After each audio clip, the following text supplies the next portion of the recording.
Hello, I'm Roland Tec, and I wanted to just talk to you a little bit about the upcoming class I'll be teaching for the Dramatists Guild. I'm going to be teaching a version both online and in person for those of you who are in the New York area and want to meet with me personally in the Mary Rogers room at the Dramatists Guild.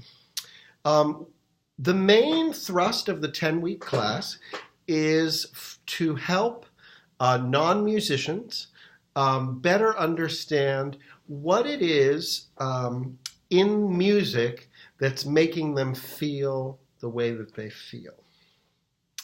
So, just to give you an example.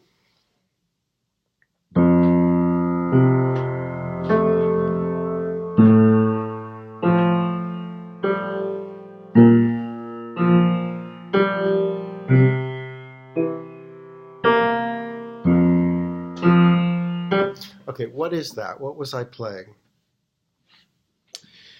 I was playing the harmony that goes underneath something you've all heard many times. Try to remember a time in September when forgive me, the lyrics escape me. So, let's just look at that little piece of music. What could you say about it, even without having any musical terminology? Well, if you listen closely, bum ba bum bum bum bum bum ba bum bum bum bum bum. Where I'm snapping is sort of how the music naturally rocks back and forth, right? Bum ba bum bum bum bum bum ba bum bum bum. And if I wanted, I could even feel a pulse within that, in between the steps. Dun dun dun dun dun dun dun. And then if I was curious about that, and I was feeling this pulse, and I was feeling the sort of general thrust of the music going bum ba bum bum bum bum bum ba bum bum bum bum dun da da dun dun da dun da da dun dun da. How many da-das are in between each snap? 1, 2, 3, 1, 2, 3. I've answered one of the most basic musical questions that we want to answer about music, and any piece of music. And that is, what is the meter? 1, 2, 3, 1, 2, 3, 1, 2, 3. So this meter is called 3/4. All that means is there are 3 beats in a measure. And the 4 underneath tells us what the note value is of our beat. So we have learned something about this piece of music, which is that it is in 3/4, which would be written this way. And one of the first things we will talk about in the very first class is, what is this? The staff. The staff is our way of notating music. Now, one thing I want to make very clear with all of my students. Music notation is a way of trying to approximate what we hear on the page. You know? So this is the scrawlings of someone who's working on something, right? So one thing that I always want to remind everybody as we dig into this is that what matters most always is what you hear. When we write music, we are trying to approximate the sound. But notation of music can never be as great or as moving or as powerful as actually hearing the music.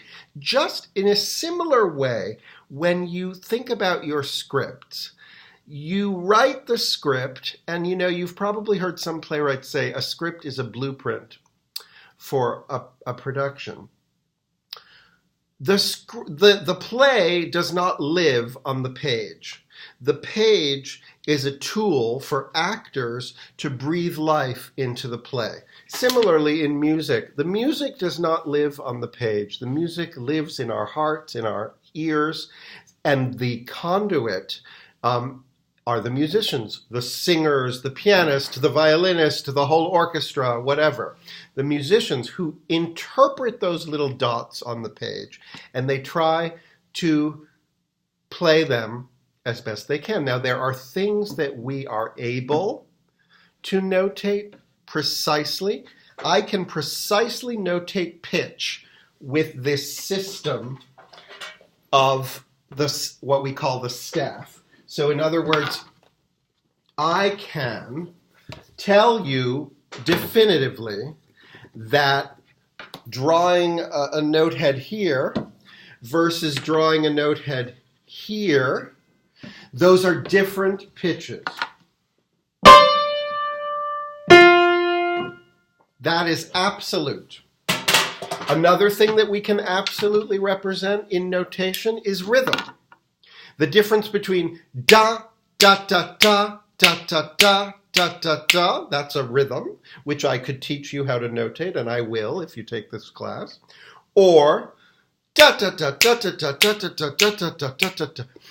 Those are different. Or da, da, da, da, da, da, da, da. Those are all different rhythms, right? And there's language which we use to describe them. So if we were to try to describe this,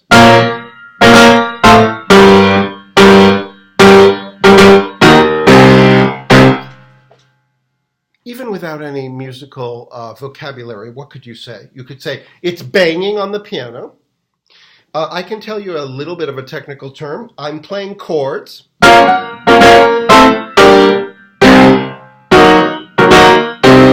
Whatever I played, I don't remember.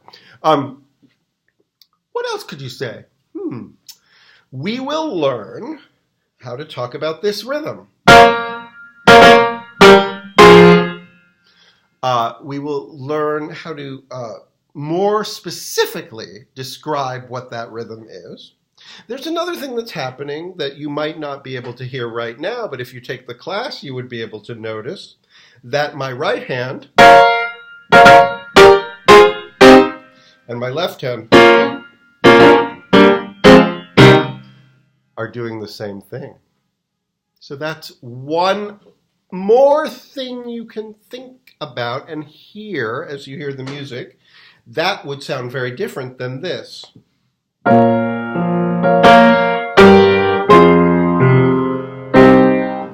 That's different, right? How is it different? The right hand is sort of doing the same thing, but the left hand is a little bit more simple. There is something very important in the relationship between the music that is written and the words in a song, particularly in songs in the theater.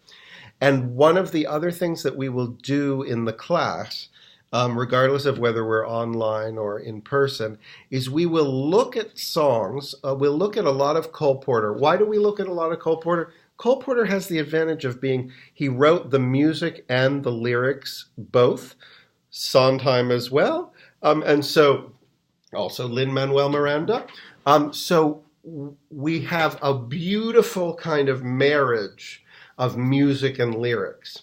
And particularly in Cole Porter, there is some wonderful, it can be a wonderful tool for looking at how the music helps you to hear the emotional subtext of the lyrics. So that's another thing that we will look at with a couple of songs. We will also be doing a little bit of little exercises in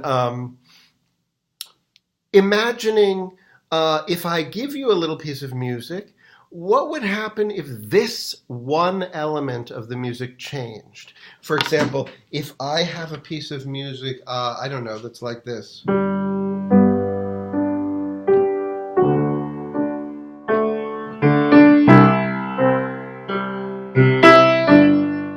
It's just a simple couple of chords. Now, if happens to be in a major key, that's another thing you would learn how to hear in the class, that this is major. What happens if we do the same thing, but we do it in minor?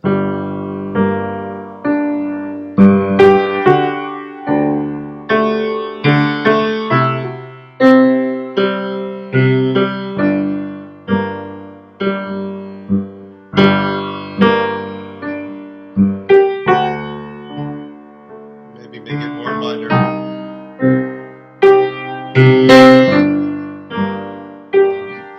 I feel the shtetl calling me back.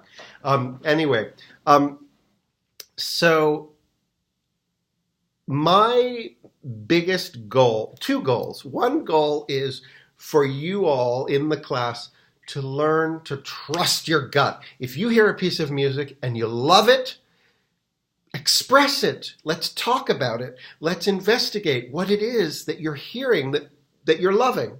Or if you're cold to it, you hate it, you don't think it's good at all, let's talk about that too.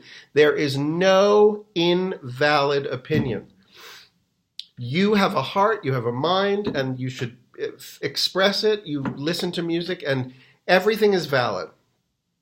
What I want you to help you learn to do better in the class is to get into some details, to look at the details of what it is in the music that might be leading you to love it or hate it or make you feel sad or make you feel angry or make you feel uneasy or make you feel relaxed. Anyway, I've gone on for 12 minutes. Please hope you will join me in these classes. Bye.